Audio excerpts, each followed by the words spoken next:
یہ بتائیں کہ یہ کیا وجہ ہے کہ قومی اسمبلی کا اجلاس ہوتا ہے تو ایک دوسرے پہ غداری کے الزامات لگتے ہیں اور عوام کا جو سب سے بڑا مسئلہ ہے مہنگائی اس پہ بات ہی نہیں ہوتی؟ بسم اللہ الرحمن الرحیم.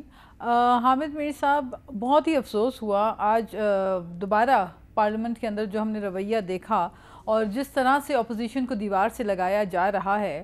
یعنی کہ ایک ایم این اے اگر سوالات پوچھ رہا ہے، وہ جائز سوال پوچھ رہا ہے کہ آپ نے جو فہرست بنا کے رکھی ہوئی ہے مشیروں کی، یہ کس کھاتے میں آپ اتنے مشیر رکھے ہوئے ہیں، تو ان کو جواب آگے سے نہیں ملتا.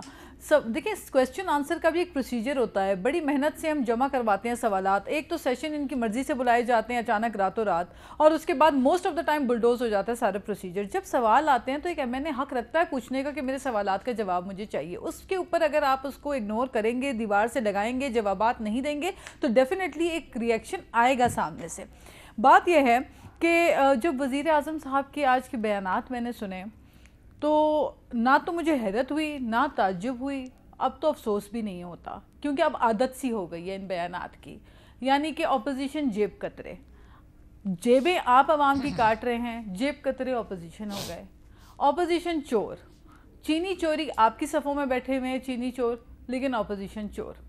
غدار، غداری کا تمغہ آپ اٹھا کے دیکھتے ہیں. کشمیر میں 70 سالوں میں وہ کچھ نہیں ہوا جو آپ کی ان کی دور حکومت میں کشمیر کے ساتھ ہو رہا ہے. تو آپ مجھے بتائیے، کیا سڑکوں کے اوپر گھڑیاں لگانے سے اور یہ بتانے سے کہ اتنے سال اور اتنے منٹ اور اتنے گھنٹے ہو گئے ہیں کشمیر میں لاک ڈاؤن سے، اس سے کیا مسئلہ حل ہوگا؟ مہنگائی پہ بات ہونی چاہیے کہ نہیں ہونی چاہیے؟ مہنگائی پہ بات، جی بالکل حامد میر صاحب، ہم مہنگائی پہ بات کرتے ہیں. ہم کھڑے ہوتے ہیں جب بھی مہنگائی کے اوپر بات کرتے ہیں، ہم کہتے ہیں عوام کی بجلی سستی کرو، ہم کہتے ہیں گیس کے نرخ کم کرو. اس وقت 36 سے 35 روپے فی یونٹ بجلی، 1000 اگر 900 سے 1000 یونٹ اگر کسی کا آ جائے تو بل جو ہے وہ اس کا جو بل ہے دیٹس 36 روپیز پر یونٹ کے حساب سے جو ہے بل آ رہا ہے لوگوں کا. تو لوگ کہاں سے افورڈ کریں گے؟ دیکھیں دوائیاں مہنگی ہو گئی ہیں، بلڈ پریشر کی، شوگر کی، امراض قلب کی، گائنی کی، سب دوائیاں مہنگی ہو گئی ہیں. میرے پاس لمبی فہرست ہے. جی بالکل. اور دواؤں کی قیمتوں میں ایک دفعہ اضافہ نہیں ہوا، یہ ایک سال میں 4 سے 5 دفعہ اضافہ ہوا ہے. پہلے انہوں نے وزیر کو ہٹا دیا کہ جی ہم تحقیقات کریں گے، اور اس تحقیقات کا نتیجہ یہ نکلا کہ دواؤں کی قیمتیں پھر 250%، پھر 500%، اور یہ روزانہ مہنگی ہوتی جا رہی ہیں. میں آپ کو بتا دوں، مثال کے طور پہ بتا دوں کہ یہ ہارمونز کنٹرول کرنے والی دوا جو ہے، یہ اس کی پرانی قیمت 1055 روپے ہے، اب یہ 2053 روپے کی ہو گئی ہے.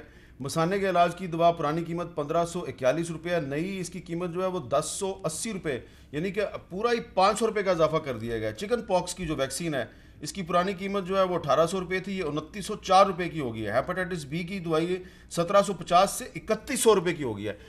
میاں جویل لطیف صاحب، میں آپ سے یہ سوال کرنا چاہتا ہوں کہ یہ مہنگائی پہ بات نہیں ہوتی، اور خواجہ آصف صاحب کہتے ہیں کہ جو وزیر اعظم عمران خان ہیں یہ کشمیر فروش ہیں، اور وزیر اعظم عمران خان صاحب کہتے ہیں کہ آپ غدار ہیں.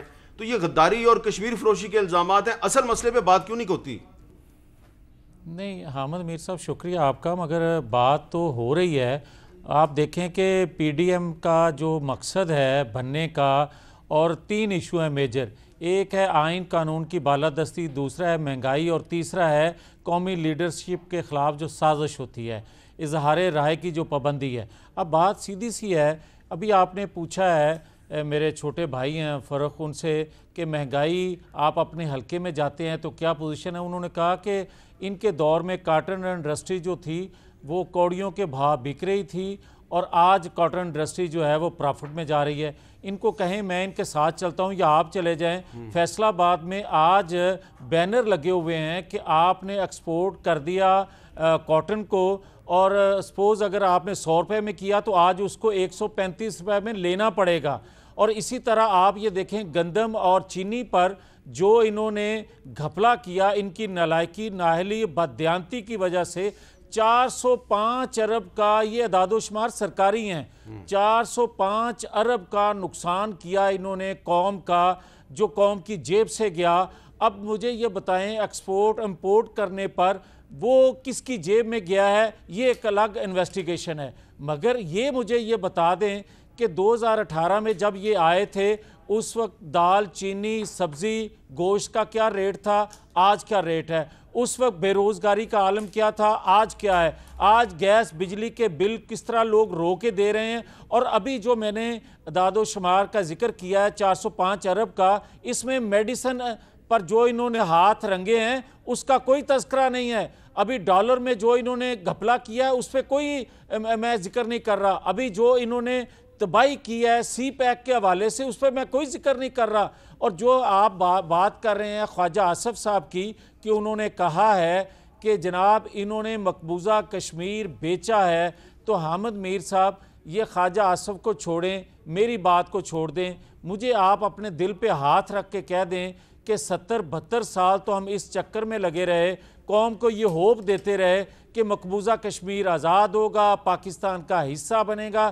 70-72 سالوں میں تو کسی کو ہڑپ کرنے کی ضرورت نہ ہوئی, ان کے دور میں کیوں ہو گئی؟ اور اگر خدا نہ خواستہ یہ ان کے دور کے علاوہ کسی کے دور میں ہوا ہوتا تو آج تک ان کے گھر بھی جلا دیے ہوتے. مگر یہاں کوئی بات کرنے کو تیار ہی نہیں ہے, یہاں کوئی باہر نکلنے کو تیار ہی نہیں ہے, یہاں کسی کو بات سننے کو تیار نہیں ہے. یہاں تک آپ سنیں کہ حامد میر صاحب ناموس رسالت کے حوالے سے 8 دن پہلے حامد میر صاحب یہ گستاخانہ خاکے آئے, مگر 8 دن ان کو قومی اسمبلی کا جوائنٹ سیشن بلانے کی ہمت نہ ہوئی. یہ ہے حالت ان کی. اس ایشو پہ پوائنٹ سکورنگ نہیں کرتے, بالکل نہیں کرنی چاہیے اس ایشو پہ. اس پہ تمام مسلمانوں کے جذبات ایک جیسے ہیں. بلکہ میں آپ کو دکھانا چاہتا ہوں کہ ایک بڑے مشہور کارٹونسٹ ہیں تیمور صاحب, پاکستانی کارٹونسٹ ہیں, انہوں نے یہ فرینچ پریزیڈنٹ کا انہوں نے بھی ایک کارٹون بنایا, یہ دیکھیں آپ, اور اس میں انہوں نے کہا کہ یہ اسلامو فوبیا کا جو بم ہے اس کے اوپر بیٹھا ہوا ہے اور اس کو سمجھ نہیں آ رہی کہ اس کے بیانات جو ہیں اس سے حالات کتنے خراب ہیں. تو اس پر میں سمجھتا ہوں کہ سب جو مسلمان ہیں ان کے جذبات ایک ہی ہیں. میاں فارق حبیب صاحب یہ بتائیں کہ یہ جو غداری کے الزامات ہیں, یہ غداری کے الزامات خواہ حکومت لگائے یا اپوزیشن لگائے, کیا آپ کے خیال میں یہ لگانے چاہیے؟ اتنی زیادہ غدار ہو گئے ہیں پاکستان میں کہ حب الوطنی ایک مذاق بن گئی ہے. دیکھیں بات یہ ہے میر صاحب, ابھی مہنگائی کے حوالے سے مجھے ذرا دے دیں تھوڑا ٹائم, میں اس کو ایڈریس کر دیتا ہوں. دیکھیں بات یہ ہے کہ ہمیں یہ بات نہیں کرنی چاہیے کہ جی ان کے دور میں آ کے مہنگائی ہو گئی. دیکھیں پیپلز پارٹی کو $63 پہ ملا تھا, 100 پہ یہ چھوڑ کے گئے تھے. پی ایم ایل این جو ہے وہ 127 کے اوپر جو ہے وہ ڈالر چھوڑ کے گئی تھی. اگر آٹے کی قیمت ان کو یاد ہوگی تو مشرف دور میں 10 روپے کلو آٹا بکتا تھا, 15 روپے کلو چینی تھی. یہ اپنے دور میں 70 روپے کلو چینی چھوڑ کے گئے ہیں. تو یہ ہمیں اس طرح مہنگائی کی بات نہ بتائیں. وقت کے ساتھ ساتھ اس ملک میں انفلیشن ہوتی رہی ہے, لیکن اصل مسئلہ یہ ہے کہ آپ نے لوگوں کے لیے مواقع پیدا کرنے ہیں. آج وزیر اعظم نے شب و روز محنت کے بعد فورکلوجر لاز سپریم کورٹ سے بھی جو ہے وہ فیصلہ حق کے اندر آ گیا ہے. آج ہاؤسنگ کے لیے سستے گھروں کا جو لوگوں کا خواب ہے وہ پورا ہونے جا رہا ہے. پہلی بار پاکستان کے بینکس آ کے اس کام کے اندر سرمایہ فراہم کر رہے ہیں غریب آدمی کو.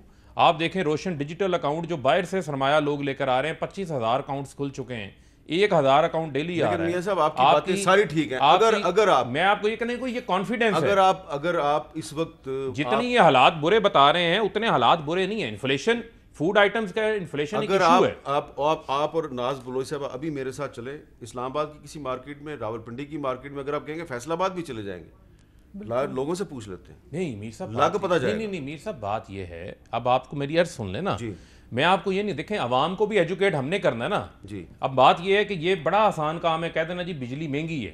آپ نے پن بجلی کے منصوبے لگائے تھے, اس حکومت نے جرت کی, آپ تختیاں لگاتے تھے, ہم نے دیا میر بھاشا ڈیم کے اوپر کام شروع کیا ہے.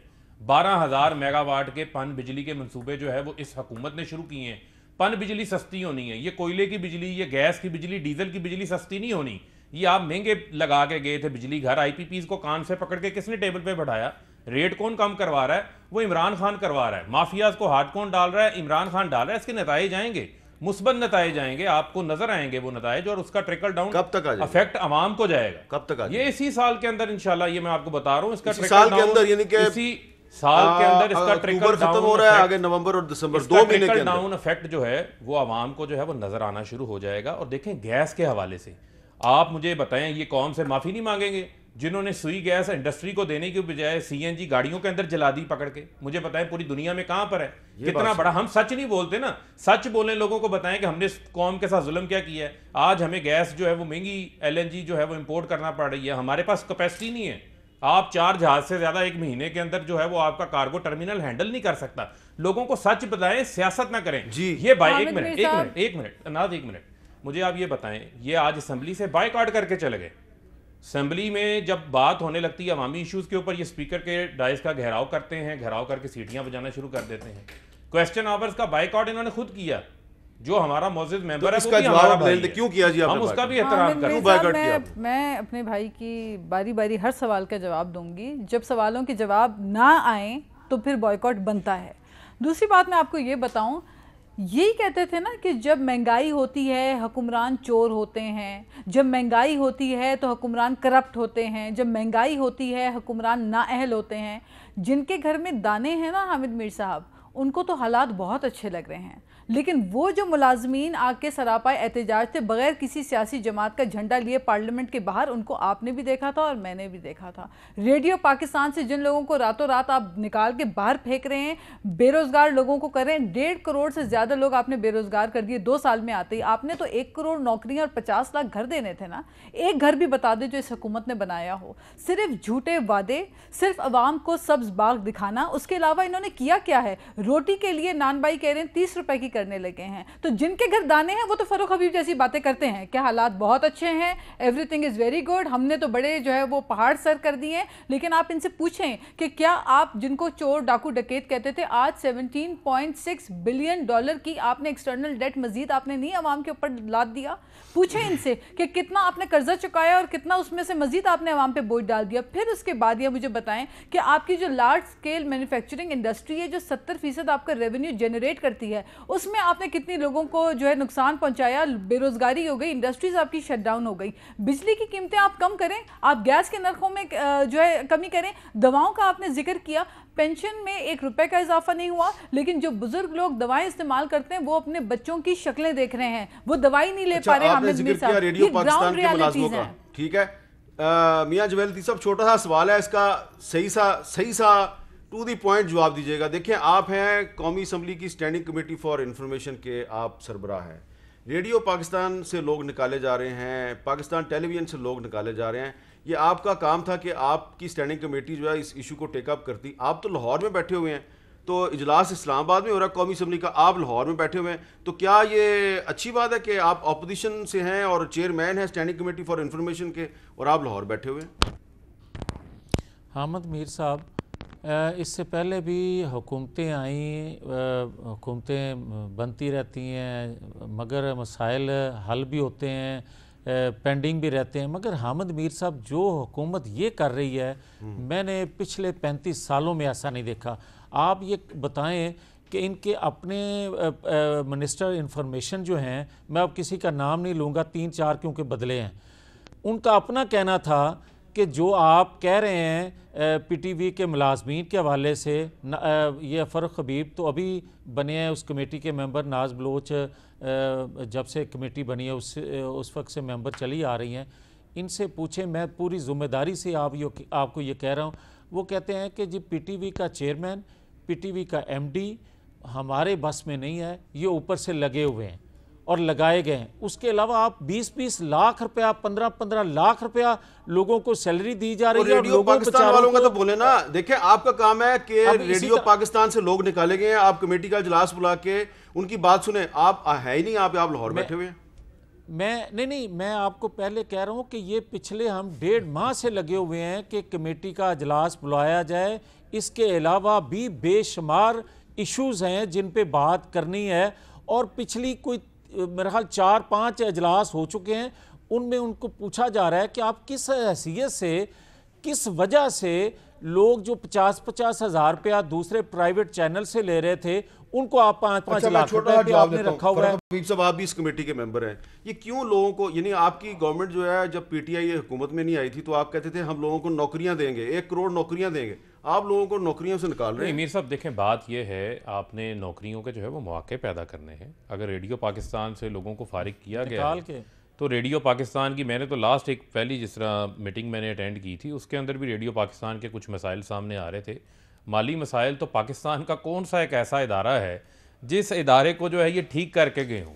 ملازمین تو چلو نوکریاں تو دی گئی ہیں، لیکن کسی کا کوئی سسٹینیبل بزنس ماڈل ہی نہیں ہے. اب میں آپ کو سادہ سی مثال دیتا ہوں کہ 30 ارب روپے کی تو ریلوے کی تنخواہیں ہیں سالانہ، 35 ارب روپیہ ریلوے کی پینشنز ہیں. یار آپ نے اگر پینشنز دینی ہے، مجھے پینشنز سے کوئی دشمنی نہیں ہے، لیکن کو پینشن فنڈ قائم کر دیتے. میر صاحب، آپ کی انفارمیشن کمیٹی جو ہے وہ پتہ کرے کہ پاکستان میں کتنے انلیگل FM چینل چل رہے ہیں اور ان پہ کتنا بزنس آ رہا ہے. جو بزنس ریڈیو پاکستان کو ملنا چاہیے وہ انلیگل FM چینلز کو مل رہا ہے. بات پھر وہیں پہ آ جاتی ہے نا, جب کام نہیں ہوا ان چیزوں کے اوپر, ان تمام چیزوں کے اوپر, اور لوگ بیٹھ کے جو ہے نااہل لوگوں کو ان پوسٹوں کے اوپر بٹھایا گیا, تو پھر کام نہیں ہوا. اب میں سمجھتا ہوں کہ ان تمام چیزوں کے اوپر ریفارمز آنے چاہیے. اسٹینڈنگ کمیٹی اس کے اوپر اپنی بالکل تجاویز جو ہے وہ دے بھی سکتی ہے, ڈیولپ بھی کر سکتی ہے اور پوچھ بھی سکتی ہے. میں اس کے اوپر یہ آپ تینوں جو ہیں دیکھیں, آپ ایک دوسرے کو بلیم نہ کریں. آپ تینوں جب اجلاس بلائیں گے تو بات اجلاس بلائیں, اس کے اوپر ہم ان تمام چیزوں کا جو ہے وہ بیٹھ کے apart from the political affiliation ان تمام چیزوں کو ہم پازیٹیو جائزہ لیں. جی جاوید صاحب, اسپیکر صاحب نہیں دے رہے ٹائم. جی جاوید صاحب, دیکھیں دیکھیں بات یہ ہے کہ ہم نے ان کو یہ بھی کہا ہے, اسپیکر صاحب کو ریکویسٹ کی ہے کہ اگر آپ نیشنل اسمبلی میں اجلاس نہیں کرنے دیتے تو ہم نیشنل اسمبلی سے باہر کر لیتے ہیں. تمام ممبر لکھ کے دے دیتے ہیں کہ کوئی TADA نہیں لے گا, مگر خدا کے لیے جو ایشوز ہیں ان پہ کمیٹی کو کام تو کرنے دیا جائے, ان پر بات تو کرنی دی جائے. مگر بدقسمتی یہ ہے کہ وہ ان کی مرضی ہو تو کمیٹی کا اجلاس ہونے دیں, مرضی ہو تو کمیٹی کا اجلاس ایک دن پہلے کینسل کر دیں. اناؤنس ہوا ایک دن. لیکن میں اس سے بڑی ایک اور بات کرنا چاہتا ہوں, میر صاحب اگر اجازت دے دیں تو. میں یہ کہنا چاہتا ہوں, ابھی آپ غداری کی بات کر رہے تھے, ابھی آپ جیب کتروں کی بات کر رہے تھے. میں یہ کہتا ہوں کہ مجھے یہ کوئی بتا دے کہ 1960 میں مادر ملت نے حامد میر صاحب جب ووٹ چوری کا ذکر کیا تھا, جب اس نے ذکر کیا تھا 1960 نہیں, جنوری 1965 کا صدارتی الیکشن نہیں, جو تحریک چلی تھی 1960 میں اس میں بھی انہوں نے یہی ذکر کیا, 1965 میں بھی انہوں نے ذکر کیا. مگر حامد میر صاحب آپ کی خدمت میں میری گزارش ہے کہ آج 60 سال بعد بھی کیا ووٹ چوری کی باتیں ہو رہی ہیں؟ کیا 60 سال بعد وہی باتیں ہو رہی ہیں کہ آزادی رائے کی پابندی ہے؟ کیا آج وہی باتیں نہیں ہو رہی کہ آئین قانون کی بالادستی ہونی چاہیے؟ مجھے کوئی یہ بتائے کہ یہ کہتے ہیں جیب کترے, یہ کہتے ہیں غدار, تو مجھے صرف کوئی یہ بتا دے کہ پاکستان کے اندر محب وطن کون ہے اور یہ سرٹیفکیٹ کون بانٹتا ہے. پھر مجھے یہ کوئی بتا دے. اب جس کو بھی آپ کہہ دینا تم بڑے محب وطن اور پیٹریاٹ ہو, وہ بیچارہ شرم سے پانی ہو جاتا ہے, کیونکہ پیٹریاٹ آپ کو پتہ ہے نا پیٹریاٹ کا کیا مطلب ہوتا ہے. پیٹریاٹ جو اپنی وفاداری تبدیل کرتے